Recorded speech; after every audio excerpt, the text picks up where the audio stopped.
श्री राम, वंदे मातरम। नमस्कार। संघ शताब्दी के 100 वर्ष 100 बातें मित्रों। और आज मैं आपको सबसे पहले तो हिंदी दिवस जो कल ही गया है उसकी हार्दिक शुभकामनाएं देता हूं। मैं कल नागौर में था, ब्रिलियंट स्कूल के अंदर युवा पाठक संवाद बच्चों के बीच में।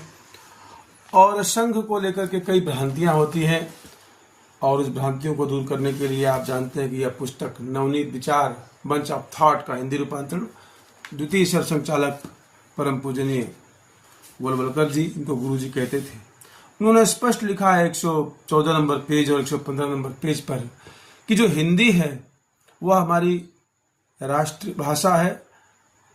और राष्ट्र इसलिए कि हमारी वह संस्कृति परंपरा की वाहक है। हमें अंग्रेजी से कोई बैर नहीं है, हमें अंग्रेजियत से बैर है। और एक भाषा के रूप में अगर अंग्रेजी रहती है तो हमें कोई उससे गुरेज नहीं है।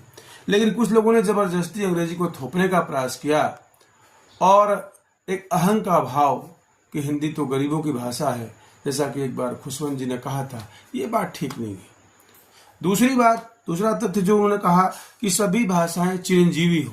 गुरु जी का मानना था कि भारत में सभी जो पुरानी भाषाएं हैं वे सभी राष्ट्र भाषा हैं। जैसे अभी 8वीं अनुसूची के अनुसार जो 22 भाषाएं हैं सभी राष्ट्र भाषा हैं, चाहे तमिल हो, चाहे मलयालम हो, चाहे उड़िया हो, चाहे भोजपुरी हो, चाहे राजस्थानी हो।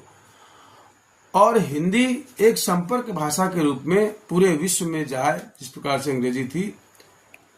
तो इसको लेकर कोई विवाद नहीं होना चाहिए, क्योंकि तमिल वालों को हम कहेंगे कि अंग्रेजी सीखो, हिंदी सीखो, तो वो भी तो कह सकते हैं कि आप भी हिंदी सीखिए।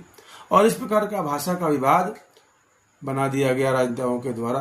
तो संघ का बिल्कुल स्पष्ट है कि सभी भाषाएं राष्ट्रभाषाएं हैं और हमें मातृभाषा बोलना चाहिए। हिंदी को संपर्क भाषा के रूप में अपना करके एक हिंदी जो हमारी भावना को व्यक्त करने का एक जरिया है उसे रखना चाहिए। हमारी संस्कृति की वाहक है, यह स्पष्ट मत है। और इसी प्रकार से हमारा संघ हर चीज़ों को लेकर के चलता है जो संस्कृति का वाहक है राष्ट्र के निर्माण में। तो देखते रहिए। जय हिंद, जय भारत। निश्चित होगा परिवर्तन।